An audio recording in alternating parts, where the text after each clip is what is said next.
Alright everyone, we start off today with talking about what Twitter will look like if Elon Musk finally goes through with the purchase. Apparently, because of the stock price in Tesla falling, he no longer has the total amount that he needs to purchase Twitter, and so right now things are sort of on hold. He doesn't have that long. I think he's got till the end of this month to clinch the deal. I have a feeling he will go through with it. If that means dumping more Tesla stock or something, or SpaceX or Boring Company, which, you should, the Boring Company sounds like a dead end. He should just liquidate it and use that money to help buy Twitter, in my opinion. I think he'll go through with it. I think he is serious about it.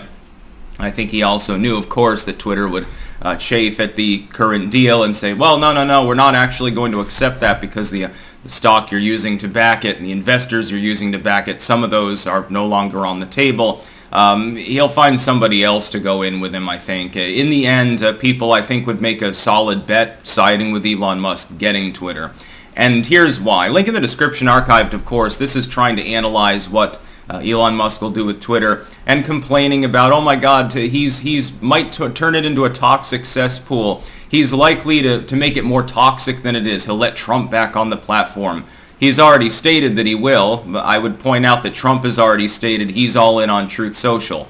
We'll see if he can withhold his urge to tweet. We'll see what happens with Donald Trump, whether or not he actually does or does not get back on the platform if this happens. Of course, if Twitter's pink-haired leadership continues in the role of the oligarchy of big tech, that won't happen, probably. Zuckerberg is more likely to greenlight Donald Trump getting back on in order to ban him right before the election. You watch and see. That's probably the bullshit switcheroo that he would pull, because anyone that believes that Mark Zuckerberg is anything other than a far liberal at this point is kidding themselves. I see leftoids complaining about him. They've fallen for it hook, line, and sinker. He's just sad because Meta is no longer particularly relevant. Here's my expectation. I think Elon Musk will reduce the censorship on Twitter, generally speaking. He's already spoken. We can get a rough idea from some of the things he's already proposed. For instance, the idea that you will not get a lifelong ban on Twitter unless it's something egregious, something illegal. So you were posting, a rape video or something like that. That would get you kicked off forever. But if you have offended people and gotten banned as a result of people howling complaints against you, it appears that he's comfortable with the idea of a person being able to come back on the platform after a certain period of time, whatever. My hope is that he institutes a policy that's more similar to YouTube's, wherein a certain number of strikes can be given on your account, and after a while they go away. Because clearly your behavior was not egregious enough to simply ban you off the platform. So why should that particular strike from 2 years ago, 3 years ago, still be meaningful? Your views may have changed entirely since then. An opinion that you had that offended people. I don't think that people should get a strike for offending people anyway, but we'll get beyond that for the moment, is no longer necessarily relevant to the current discourse. Disinformation, public health emergencies and stuff that are talked about right now.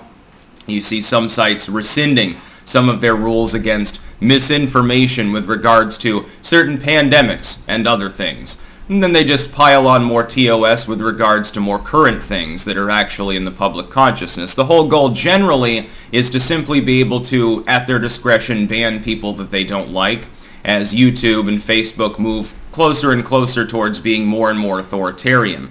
Musk, to his credit, while he is not a principled libertarian, while he is not a free speech warrior, he is in it fundamentally for the money, I think understands one thing that gives me some hope if he acquires Twitter.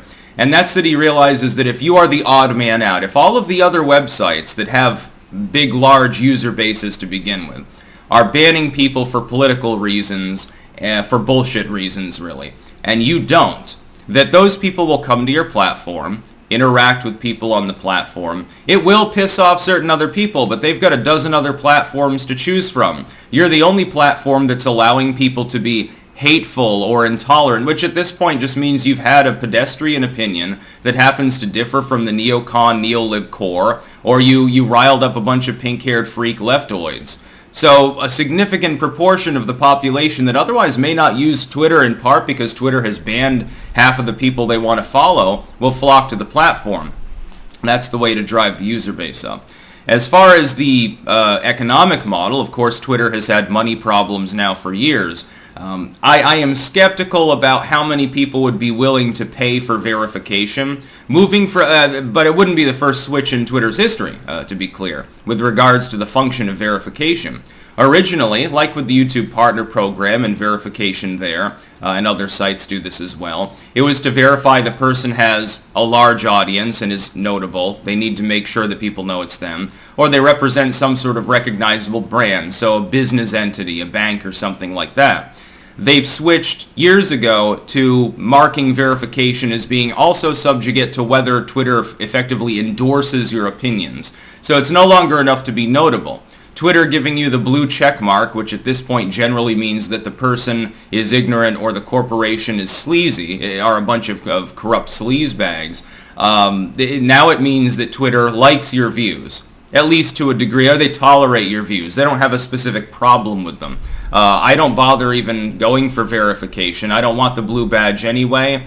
If Musk institutes a pay-to-play system, yeah, maybe I'd be willing to pony up a couple bucks a month for a blue check mark, because it'll no longer just mean that I'm fucking ignorant and that I play by all the rules and I'm woke or something like that. I just don't know how much money that model is particularly going to make. Memberships and stuff like that are being tinkered with by other sites. YouTube does this. Fucking Odyssey is now branching out into it. You've got this on multiple sites. I think there will be less censorship. What I would caution people, and I have a really goddamn good track record of looking at the expectations people have when a major change happens in politics or in tech, and being right about the actual fallout. For example, with Donald Trump. People said he was going to be the God Emperor, he's going to save us all, Western civilization will be saved forever because Donald Trump is elected.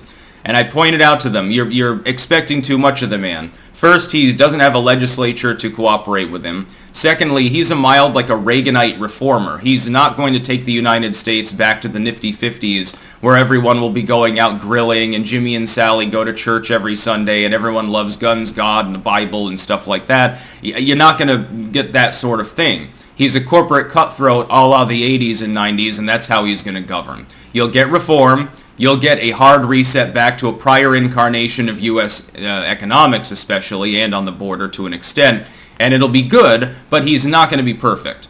And I was correct. And a lot of people from the further right got off the Trump train because their expectations were simply too high. They want a knight in shining armor to come and save them. Best advice to them has always been, save your fucking self, but most people are too lazy, and they get angry when you tell them that they should do that. Oh, there's demographic problems? Have another kid. Oh, food is scarce? Learn how to grow food. But that takes effort. People don't want to go through the effort. They want someone else to do it for them. You'd be a NIMBYist. You'd be in liberals when you do that. Really, really funny. I do not think that Elon Musk is going to turn the website into a libertarian playground. Much as I would love it to have effectively no TOS beyond U.S. law, much as I would like a major reform of how Twitter operates, it's much more likely to simply be a better place to be than it is currently. More functional, probably a higher user base once you start getting those people that you banned back on the platform. A reform of basic TOS, which would be welcome, I think is a good thing, and a reform of the way that the strike system works so that it's more transparent. If Elon Musk can only accomplish those very basic things and set Twitter back to a 2015 style of governance on the site, it'll glow by comparison to all of the other big tech firms.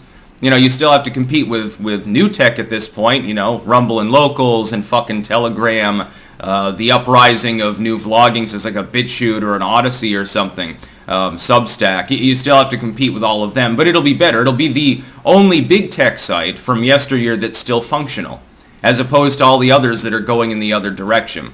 I think it would make Twitter much more competitive, far larger and far better run. It's just a matter of how much effort he's going to put into making that happen, because keep in mind, even if he acts like a fucking dictator, he still needs the people who do the coding and who do the reviews and stuff to cooperate. I have no doubt in my mind that there will be an attempt to stall or block out entirely his reform plan at lower levels within Twitter.